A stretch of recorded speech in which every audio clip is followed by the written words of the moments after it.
शिष्य, गुरुदेव, हम सब आपके चरणों में प्रणाम करते हैं। यह मन अजब है, कभी शांत हो जाता है, कभी इधर उधर भागता है, जैसे कोई बंधन मुक्त पागल हाथी। हमें बताइए, इस चंचल मन को वश में कैसे करें? हमें सच्चा शांति का मार्ग क्या है? ऋषि, बेटा तूने ठीक कहा, यह मन ही संसार है, मन ही बंधन है। जब तक मन इंद्रियों के विषयों में भटकेगा तब तक यह चंचल ही रहेगा। इसका उपचार दमन नहीं, दर्शन है। जैसे सरस्वती नदी का जल स्वच्छ है पर हलचल में मिट्टी उठती है, पानी मटमैला दिखता है। प्रतीक्षा कर जल शांत हो, मिट्टी बैठ जाए तो स्वच्छता स्वयं प्रकट होती है। मन को भी विषय विकारों से हटाकर अपने स्वरूप में स्थिर करने का अभ्यास करो। एक अन्य शिष्य, गुरुवर, यह अभ्यास कैसे हो? हम आंखें बंद करते हैं पर विचारों का तूफान उठ खड़ा होता है, ध्यान का आसन टूट जाता है, ऐसा प्रतीत होता है कि हम असफल हो रहे हैं। ऋषि, सुन बालक, जब तुम नदी में स्नान करते हो तो क्या तुम जल की धारा को रोकते हो? नहीं, तुम धारा में बहते हुए भी स्थिर खड़े रहते हो। विचार भी मन की धारा हैं, तू उन्हें रोकने का प्रयास मत कर, उन्हें देखो, साक्षी बनो। यह विचार आया, यह विचार गया, इस प्रकार का साक्षी भाव ही तो ध्यान है, यही अभ्यास है। असफलता का विचार ही सबसे बड़ा बंधन है। प्रथम शिष्य, गुरुदेव, साक्षी भाव कैसे बने? जब क्रोध आए, लोभ उठे, तब हम तो स्वयं ही क्रोध बन जाते हैं, भूल जाते हैं कि हम देखने वाले हैं। ऋषि, आहा, यही तो वास्तविक साधना है।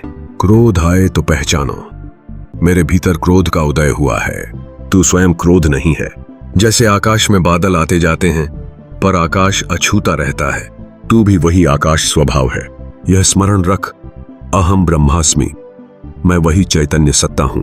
यह शरीर, यह मन, यह क्रोध, लोभ सब मेरे ऊपर आवृत्त हैं, पर मैं उनसे अलग हूं। इस अलग होने का बोध ही मुक्ति है। एक तीसरा शिष्य, महाराज, फिर इस शरीर का, इस संसार का क्या प्रयोजन? यदि हम इनसे अलग हैं तो फिर यह जन्म मरण का चक्र क्यों? यह सब माया ही है। ऐसा कहकर क्या हम अपने कर्तव्यों से भाग नहीं रहे? ऋषि, वत्स, माया का अर्थ झूठ नहीं है, अपितु सापेक्ष सत्य है। जैसे रस्सी में सर्प का भ्रम होता है, वह भ्रम है, पर रस्सी सत्य है। यह संसार परम सत्य ब्रह्म का ही प्रतिबिंब है। इसका प्रयोजन स्वयं को पहचानना है। तू सन्यासी नहीं, कर्मयोगी बन। अपना निर्धारित कर्म कर, फल की इच्छा त्याग कर। गृहस्थ होकर भी, कर्म करते हुए भी अंदर से साक्षी बना रहे, यही सच्चा त्याग है। संसार को देखने का दृष्टिकोण बदलना ही अद्वैत का सार है। शिष्य, पर गुरुजी, ईश्वर कहाँ है? क्या वह इस सुंदर प्रकृति के पीछे छिपे हैं? हम उन्हें कैसे पा सकते हैं? ऋषि, ईश्वर कहाँ नहीं है बेटा, वह इस वट वृक्ष की पत्ती में है, इस चींटी में है, तेरे हृदय की धड़कन में है, और उस सूर्य में भी जो सबको प्रकाश देता है। वह बाहर खोजने की वस्तु नहीं, अंतर में अनुभव करने की सत्ता है। जब तू प्रेम से किसी की सेवा करता है तब वह तेरे हाथों में होता है। जब तू मौन होकर ध्यान करता है तब वह तेरे हृदय में बोलता है। उसे पाने के लिए प्रेम चाहिए, श्रद्धा चाहिए और एकनिष्ठ साधना चाहिए। एक शिष्य, साधना में इतनी बाधाएं आती हैं गुरुदेव, कभी आलस्य, कभी प्रमाद, कभी संदेह, ऐसा लगता है हम अयोग्य हैं। ऋषि, सुन, मार्ग में कंटक तो होते ही हैं।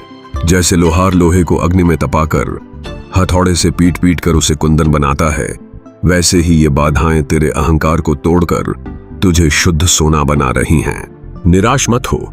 जिस प्रकार धीरे धीरे बूंद बूंद से घड़ा भरता है, उसी प्रकार निरंतर अभ्यास से ही चित्त शुद्ध होता है। यह संकल्प ही तेरी सफलता की कुंजी है। प्रथम शिष्य, गुरुवर, अंत में हमें कोई ऐसा सार दीजिए जिसे हम जीवन भर अपने हृदय में धारण कर सकें। ऋषि, तो सुनो मेरे बच्चों, इस जीवन का एकमात्र सार है सच्चिदानंद स्वरूप हो। सत्य का पालन करो, चेतना में जागृत रहो और आनंद को ही अपना स्वभाव जानो। यह शरीर नश्वर है, संपत्ति चंचल है, यश धूम के समान है, केवल आत्मा ही शाश्वत है।